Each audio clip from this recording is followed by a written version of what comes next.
I had another dream where I traveled to the ideal city. That's the city that we see. I had conversations with Sabine and August again. I found the court almost abandoned, occupied only by listless fools and the towering presence of melancholia. She gave me a warning about my life, and I awoke to find that Caspar was not in his bed.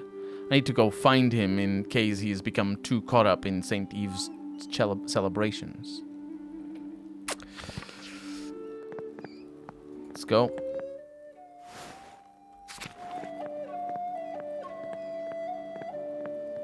Nobody's here.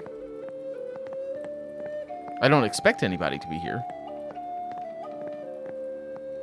But you never know.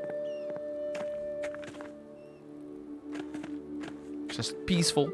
A candle. Uncovered candle outside. I don't think that would work like that. Click on the meadow, please. I was clicking on the meadow. So we just need to go to the forest, right?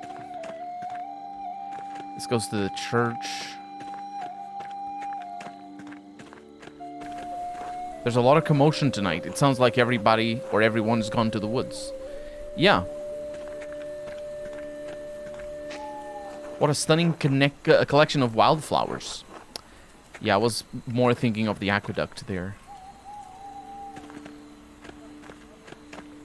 Let's go to the forest. Hey, it's everybody. With Father Geno's restriction, the townsfolk can't even gather sticks. I could go and check on Smokey. He's probably not here because he's checking on, you know, anybody that is doing... I'm not sure he's a pervert. He might be, a little. I don't know. Because the way he phrased things, it's the gossip thing, you know? It's the gossip. Maybe he's respectful. Maybe he just wants to check who's doing... Oh. The hell? Caspar. Master Andreas, what are you doing out here? Caspar, what the hell are you still doing up? Why didn't you come back? Sorry, Master Maller. I was at the bonfire with Killian, but I heard a ruckus from deeper in the woods. I left to go see what it was. Father Journo, what are you doing out here?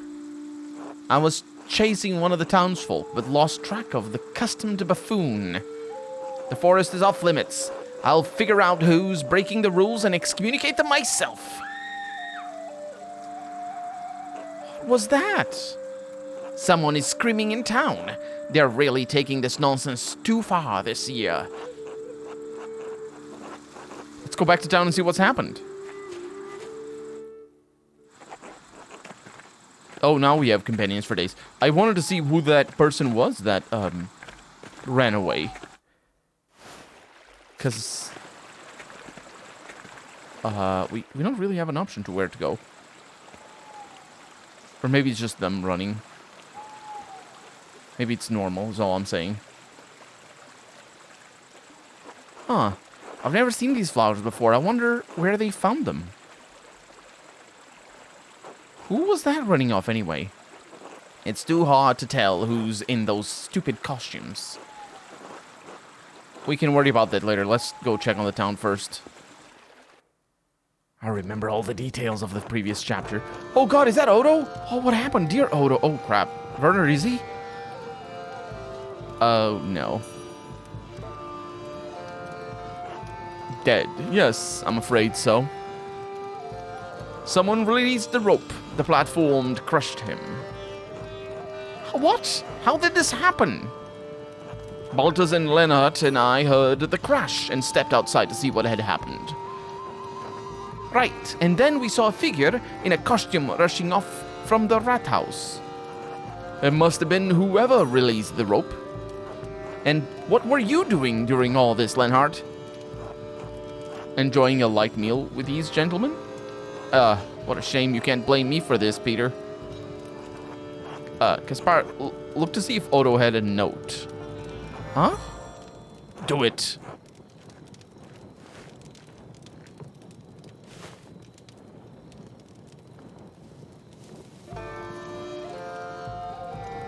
No, Master, there's nothing. Are you certain?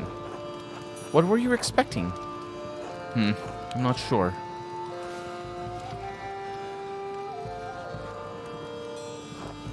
My God! Odo! No! No! You... The abbot must have killed him. The bastard always had it out for Odo. We all knew it. We need answers. How dare you? I won't just stand here and be accused of such a foul act by a peasant. Go after him. Wait, no, the abbot was with us. He's innocent. Yeah, that's right. There's no way he could have killed Odo. Wait a minute. He accused the abbot. That might be a red herring, but... I don't know. There's a lot of people accusing other people of doing things, and I'm not sure if what that says about their innocence, you know what I mean? Grab the artist and the boy, too. We'll get to the bottom of this. Caspar, run. Oh, everybody's running. Yep. To the abbey. Oh, yeah, we're doing it. Oh, boy.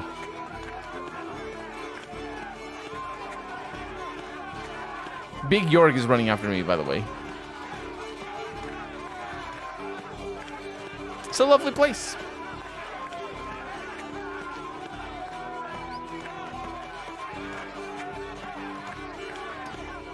Just normal, running away from the mob. Totally normal.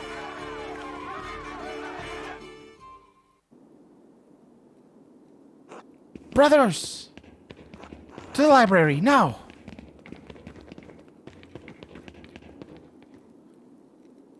They ran through the church this way, says Peter.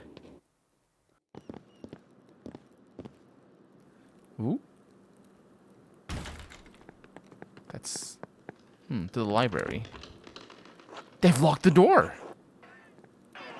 They did. Andreas, get out of the way. Odo's death demands justice. The abbot couldn't have killed Odo. He was with us when we found the body. That's true. He did arrive with you, but you don't know where he was before that, do you, Andreas? Who else would want to kill Odo? Coward, killer, Andreas, move! If you go after Journo, the real killer will get away. No mercy! Face us! He's a monster! If those monks don't come out, we'll set fire to the whole place and cook them. You've all gone mad, says Journo. Look, Journo wasn't the only one who disagreed or disliked Odo. There must be someone else who killed him.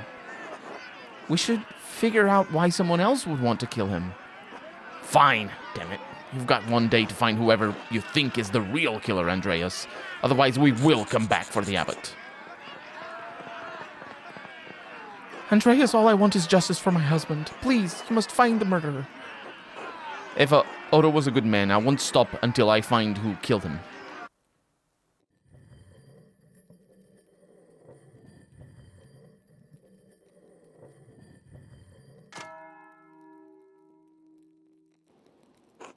The peasants are really convinced that Journo killed Odo, but it wasn't possible. Well, Peter's temper got in the way. The abbot is an easy target because he was at odds with Odo and his cause. Master, Peter was furious. He's only giving you a day to find the murderer. Why'd you even agree to find who really killed Odo anyway? It didn't turn out well last time, did it? Why do it again? Honestly, anything to keep me from going back to Nuremberg. I didn't realize you hated it that much. So who do you think did it, then? Where do we even start? Well, we should talk to Leonard. He always hated the peasants and supported the abbot. He was very vocal against Odo in the town commons the other day. Even if he didn't kill Odo, he might know who else had motivations to. Oh, what about Martin Bauer? When we saw him talking to Odo, they seemed to be arguing over something. It's not likely. Martin supported Odo and the peasants. It'd be worth talking to Martin to see who they were discussing. He might have an idea of who would want to kill Odo. Yeah, we are probably going to do that right away. In fact, it seems to be the most interesting course of action at the moment. Good idea. Who else?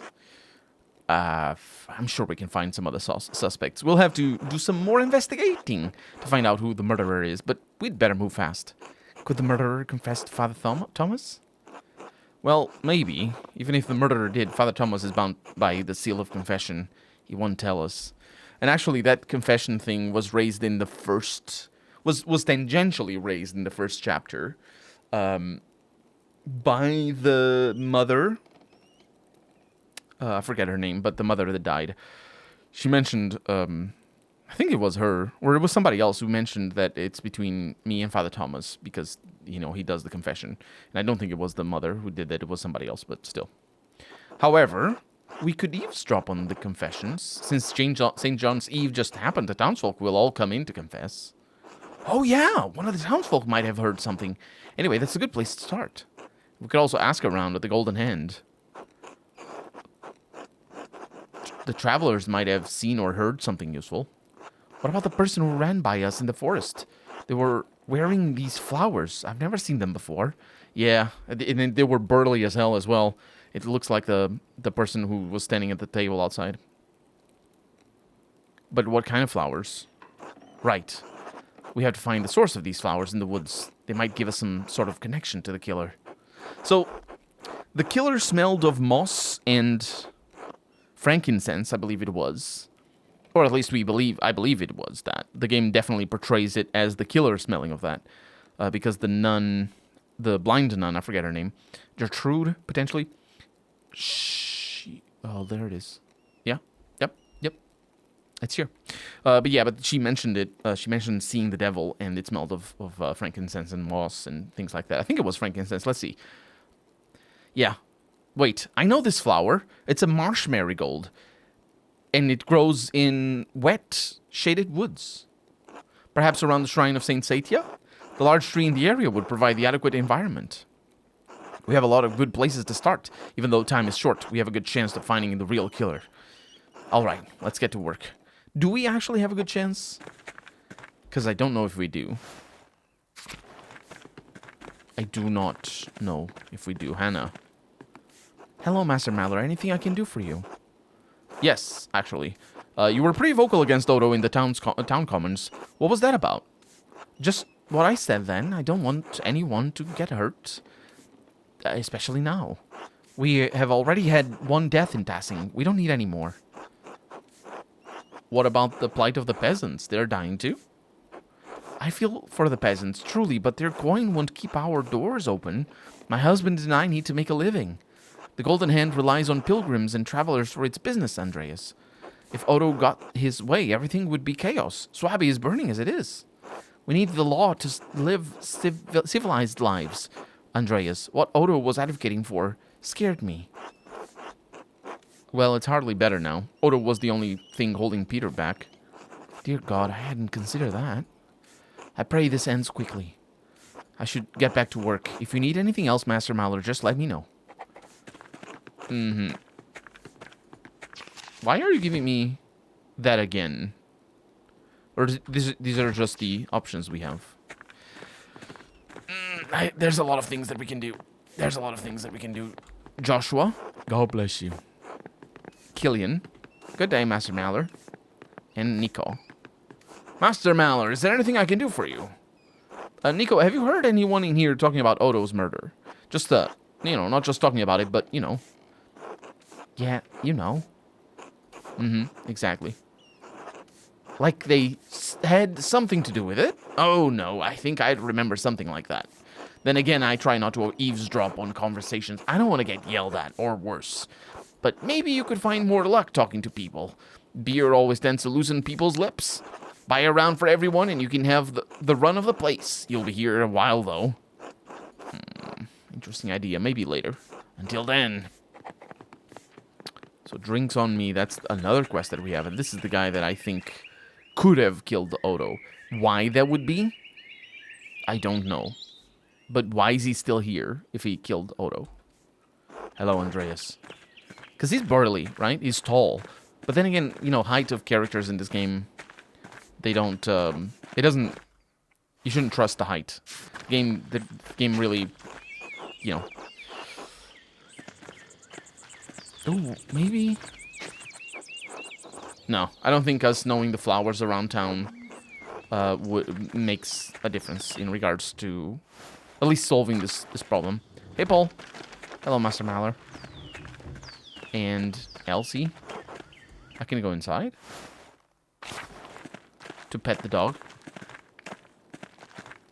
Oh, and Leonard is here. Ah, Andreas. It appears you are caught up in another murder again. Quite unfortunate timing for you. Quite fortunate for you, though, given your meal with Baltash and Dr. Stoltz. You too, Andreas. I understand Peter thinking the worst of me, but why would I kill Odo? Why would I kill Eva's husband? I don't know. Maybe there was something between you and Odo? There wasn't. Trust me, or don't, that there wasn't. I disagree with a lot of people in this town.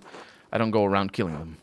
Besides, if Odo brought down the Duke's anger, it wouldn't fall on my head.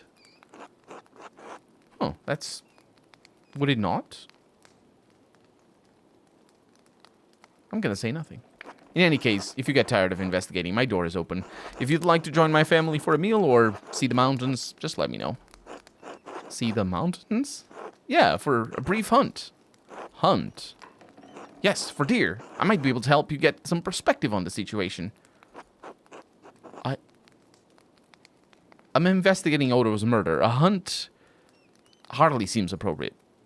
If it would help, I can tell you what I know. And I know a fair deal. What do you know? Nope. Come hunting with me, then I'll tell you. I can't. Suit yourself. But maybe... Yes. I can go back and say yes to that. But it's just one day, though. Does the game really have... How many options? Oh, it's only 5. Okay, it seemed like it was more avenues. But I say only 5. It's 5 different things that you can do. And you can only do them concurrently. Like, you need to play multiple times to go through the different avenues. And all of them sound... I mean, not all of them, but many of them sound really interesting.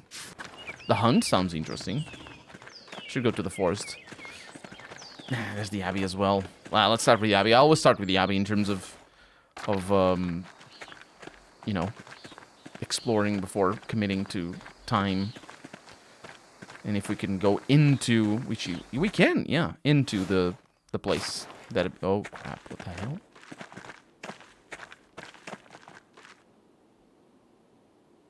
What happened here?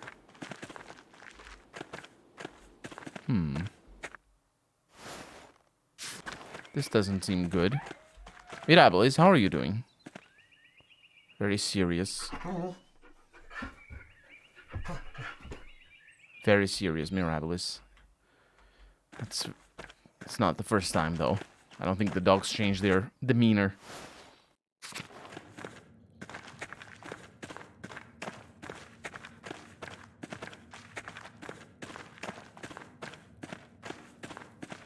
Let's not go to the cloister right now. The animal pens. Kind of want to go... Yeah, just circle around counterclockwise. Since I entered... Oh! The avatar is open. A book? Why would there be a book left out here? It's been left open. I wonder who was reading this. I wonder which work it is. Oh, God, this looks like a book of exorcism and occultism. Oh, this again. Whatever this text was for, it certainly has no place in the Abbey. I don't know how to identify what it looks like. I do see that, though. There's a loose page here. Mirel Otto. That's French, right there. Le bousson de son Huy, l'on sire. Sire? I actually don't know how to say that. Sire. Pour bougie. But I don't know what that means. Orioth, Pinan, Osel, Triboy, Norioth, Belferith, Kamoy, Azeroth, Sobranoi. What are these? 10. And there's Mirael Otto. Otto's name is in the middle of a summoning circle, but why? And why is it written like this?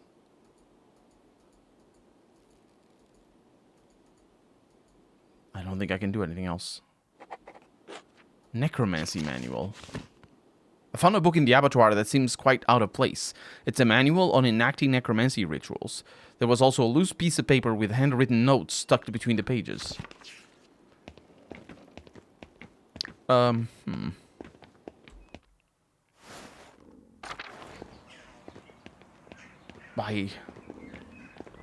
really don't know what to think about this, honestly.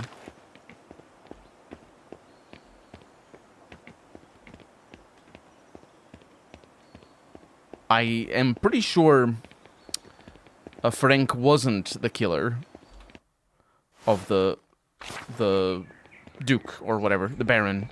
Yeah. So, you know, because it's pretty obvious that the real killer is still out there. But this doesn't seem congruent with anything we've seen so far. Scriptorium fell into disrepair. Yeah, these are just basically the same thing. His brother Gui's old desk. Why are there still supplies here?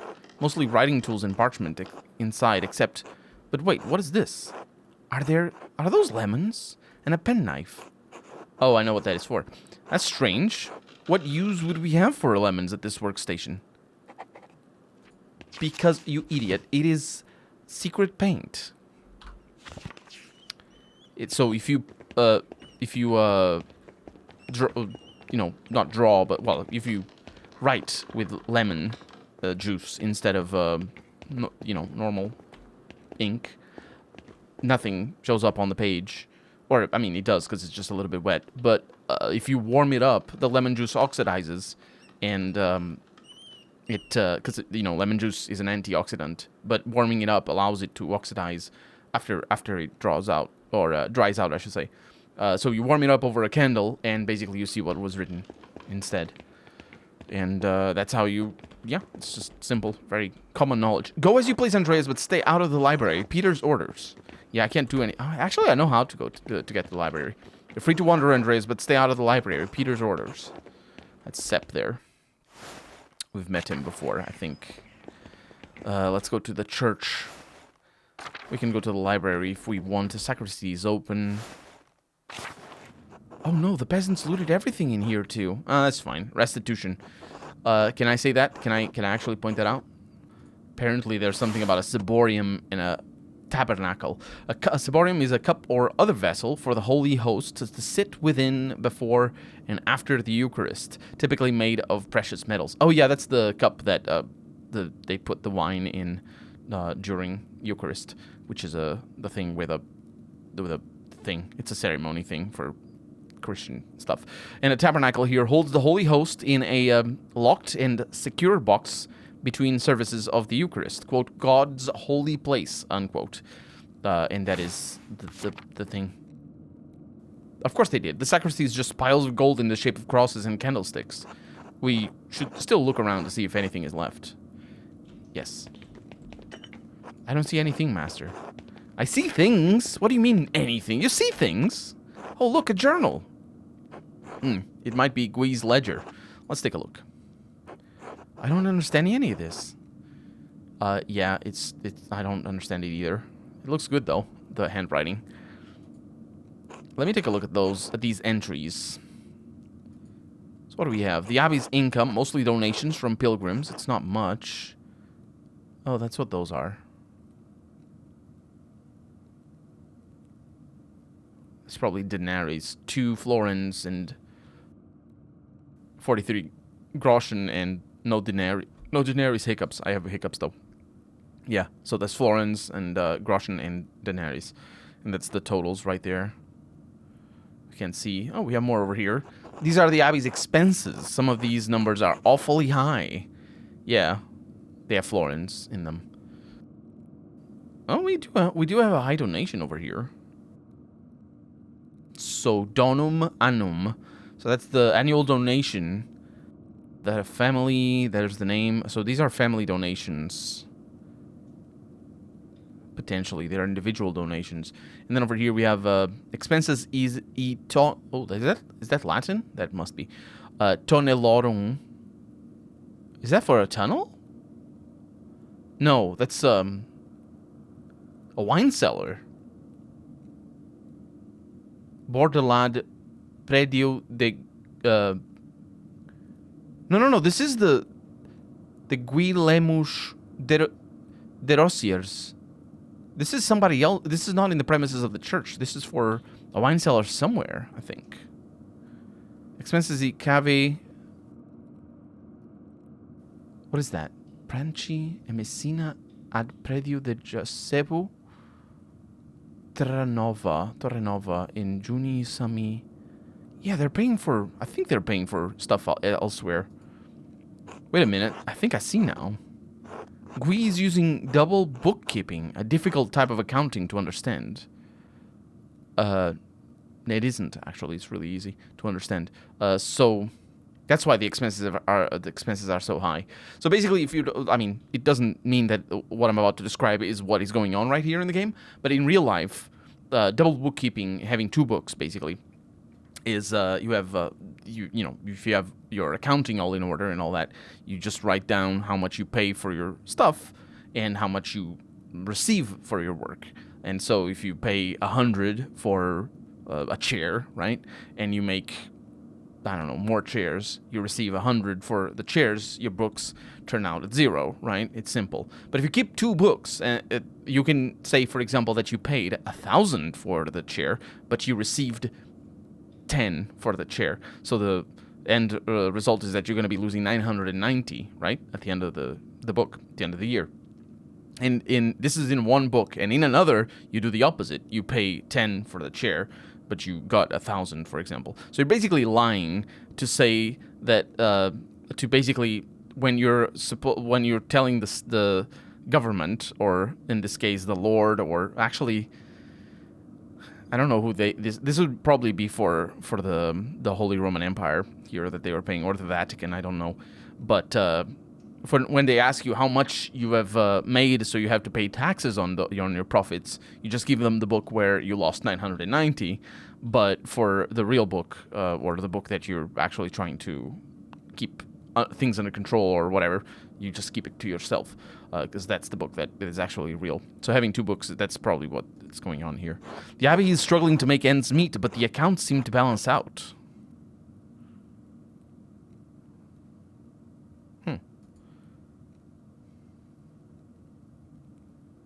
Yeah, look at that. 23 florins on both sides. They actually balance out perfectly. Or maybe, I don't know. Oh, this page is not part of the ledger. It's just a sheet of parchment with a few notes. But why was it tucked away in this ledger like this? Hang on, those lemons we found in his desk. I wonder if he used lemon juice to write an invisible message. Oh, I think I do smell lemon on the parchment. Caspar, bring me that candle over there.